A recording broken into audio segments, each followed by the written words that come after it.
বিশ্বাস শব্দটা না শুধু টাইটেলেই ভালো লাগে। এটা কি সত্যি?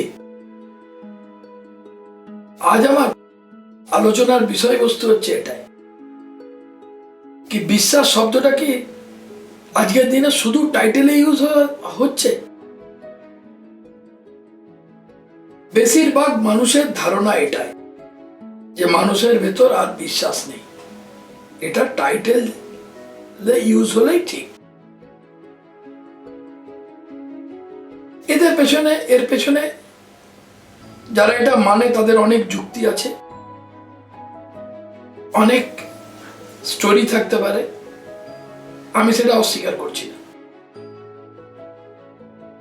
কিন্তু আজকে আমি একটা ছোট্ট গল্পের মাধ্যমে বোঝাতে চাইছি যে এই প্রবাদটা, এটা আজকে প্রবাদে পরিণত হয়েছে যে বিশ্বাস কথাটা শুধু টাইটেলেই ভালো লাগে। এটা কতটা ঠিক? শুরু করা যাক গল্প। যে গল্পটা আমি বলছি এটা হয়তো আগে আপনারা শুনে থাকবেন, কিন্তু এর ভেতরের সারমর্মটা আমি আপনাদেরকে বোঝানোর চেষ্টা করব। একটি বনে একটি সাপ ও ব্যাঙ ভীষণ ক্ষুধার্ত হয়ে ঈশ্বরের কাছে প্রার্থনা করল যে হে ভগবান, আমাদেরকে খাবার ব্যবস্থা করে দাও আলাদা আলাদা ভাবে। মঙ্গলময় করুণাময় ঈশ্বর বললেন, যা বলেন তথাস্তু, আশীর্বাদ দিলেন। পরের দিন সকালবেলায়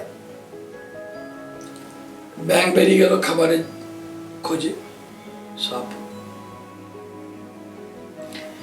হঠাৎ দিন গড়িয়ে বিকেল হয়ে গেল,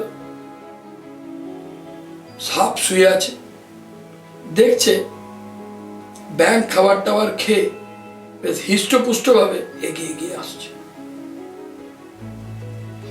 সাপ ভগবানকে ধন্যবাদ দিল, ঝাঁপিয়ে পড়লো ব্যাঙের উপরে, ব্যাঙকে মুখে ধরে নিল। সাপ তো আর কামড়ে খায় না, গিলে খায়। ব্যাঙ যখন সাপের মুখে ঝুলছে তখন ব্যাঙ ভগবানকে ডাকছে। আবার কি বলছে? হে ঈশ্বর, আমি জানি তুমি আমার পরীক্ষা নিচ্ছ, কিন্তু তুমি বলো এখন আমি কি করব। এবারে সাপ অত বড় ব্যাঙটাকে ধরেছে যখন, ঠিক সুবিধা মতো ধরতে পারেনি। সাপ আবার প্রার্থনা করছে কি, হে ভগবান, ধরে তো নিয়েছি কিন্তু গেলার মতো ধরতে পারিনি, আমাকে একবার সুযোগ দাও। তুমি বলো আমি যদি আরেকবার সুযোগ না পাই তাহলে আমি কি করে ওকে গিলব।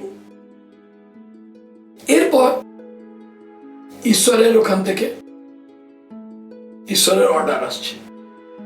ভগবান কি বলছে? যেমন আছিস, যে অবস্থায় আছিস ওই রকমই থাক, ঠিক আছে? সাপ ওরকম আছে, ব্যাঙ ওরকম আছে। সন্ধে গড়িয়ে রাত হয়ে গেল, রাত গড়িয়ে সকাল, মানে ভোর ভোর রাত। ব্যাঙ পড়ে আছে ওরা মরার মতো। সাপ ভাবছে ব্যাঙটা মরে গেছে। সাপ বুদ্ধি খাটিয়েছে, এবার ও বলছে আমি ভালো করে ধরে গিলে।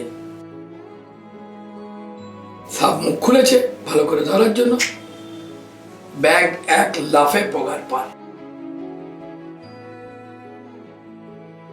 এবং আবার দুজনেই কিন্তু ভগবানের কাছে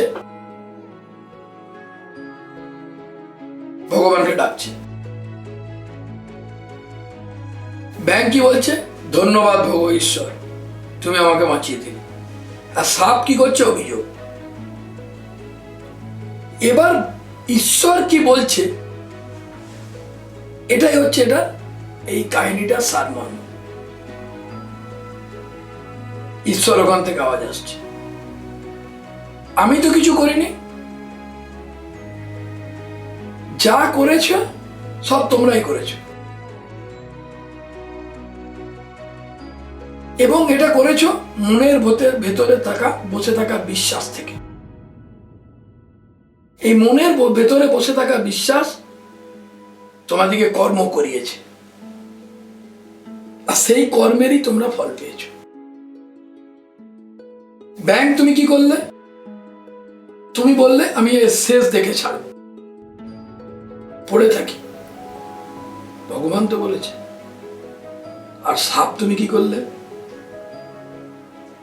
একটা সময়ের পর ধৈর্য হারিয়ে গেলে,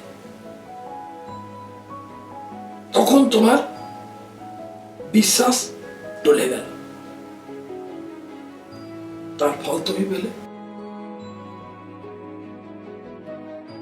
এইটা হচ্ছে মোদ্দা কথা। মানুষ প্রচুর সময়, অনেক সময় এই সাপের রোল প্লে করে, অনেক দিন, অনেক সময় ধৈর্য ধরে বসে থাকে, কিন্তু একটা সময়ের পর ধৈর্য হারিয়ে যায়। হতে পারে তার পারিপার্শ্বিক চাপ থাকতে পারে, বিভিন্ন মানুষের কথাবার্তা থাকতে পারে, হোয়াটএভার দ্য কারণ, যাই হোক, হারিয়ে ফেলে, সাপের রোল প্লে করে। কিন্তু কিছু কিছু মানুষ ওই ব্যাঙের মতন জেদ ধরে থাকে, এর শেষ দেখেই ছাড়ে। তাদের বিশ্বাসকে তারা কর্মে জড়িয়ে দেয়,